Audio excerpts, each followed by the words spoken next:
எதிர்பாராமல் வாகனம் பஞ்சர் ஆகும்போது வாகன ஓட்டிகளுக்கு ஏற்படும் பதற்றம் கொஞ்ச நஞ்சம் அல்ல.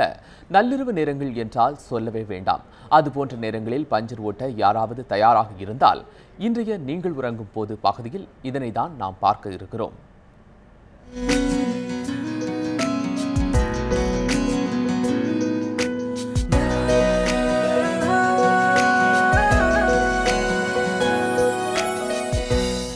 நீங்கள் உறங்கும்போது இன்னைக்கு நம்ம பார்க்குற விஷயம் நள்ளிரவு நேரத்திலையும் இயங்கக்கூடிய பஞ்சர் கடையை பற்றி வாங்க பார்க்கலாம்.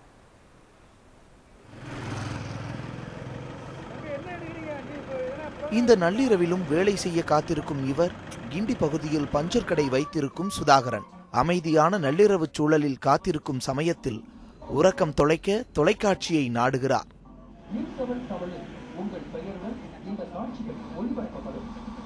எதுக்காக இந்த கடை வச்சுருக்கேன்னா, மக்களுக்கு வந்து நைட் டைமில் யூஸ் ஆகிறது தான் இந்த கடை வச்சுருக்கிறேன். மோஸ்ட்லி வந்து இங்கே நைட்டு வந்து அவ்வளோ ஒரு 10-15 வேலை தான் வரும். நள்ளிரவு என்பதால் பரபரப்பு இல்லை, இறைச்சல் இல்லை, பெரிய அளவில் கூட்டமும் இல்லை.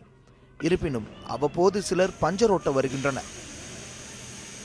அமைதியா பொறுமையா காத்துட்டு இருந்த சுதாகர் இப்ப தன்னுடைய வேலைகளில் ஈடுபட மும்முரமா தயாராயிட்டாரு. ஏன்னா இப்ப அவருக்கு ஒரு கஸ்டமர் வந்திருக்காங்க. அமைதியாக இருந்த சுதாகர் வந்திருந்த ஆட்டோ ஓட்டுநரின் அவசரம் கருதி சுறுசுறுப்பாக வேலைகளில் ஈடுபட தொடங்கினார். பகல வேலை செய்யும்போது வண்டிங்கெல்லாம் போயிருக்கும், சத்தமாக இருக்கும். நைட்டில் வேலை செய்யும்போது வண்டி அவ்வளோ போகாது, சத்தம் கம்மியாக இருக்கும். பகலில் பல பஞ்சர் கடைகள் இருந்தாலும் நள்ளிரவுகளில் பார்ப்பது அரிது. நள்ளிரவிலும் எதிர்பாராமல் பஞ்சர் ஆகலாம். அப்படிப்பட்ட நேரங்களில் இவரை போன்றவர்கள் தான் உதவுகின்றனர் என்கிறார் ஆட்டோ ஓட்டுநர். மர்மல் நகர் போயிட்டு வந்தேன். டி நகர் ஒரு சவரை ட்ராப் பண்ணிட்டு வரும்போது பஞ்சர் ஆகி போச்சு.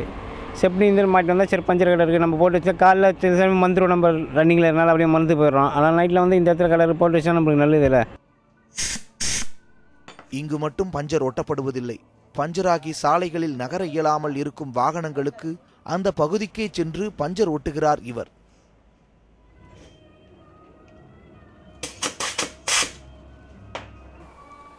நம்முடைய பயணங்கள் தடை இல்லாமலும் சீரானதாகவும் இருக்கணுங்கிறதுக்காக நம்ம எவ்வளவோ முன்கூட்டியே திட்டமிடுறோம். ஆனால் அந்த திட்டமிடுதலையும் தாண்டி சில விபத்துகள் நிகழத்தான் செய்து அந்த மாதிரியான சில அசௌகரியங்கள் நிகழும் பொழுது அதை போக்குறதுக்கு இந்த மாதிரியானவர்களின் உழைப்பு நிச்சயமாக தேவைப்படுது.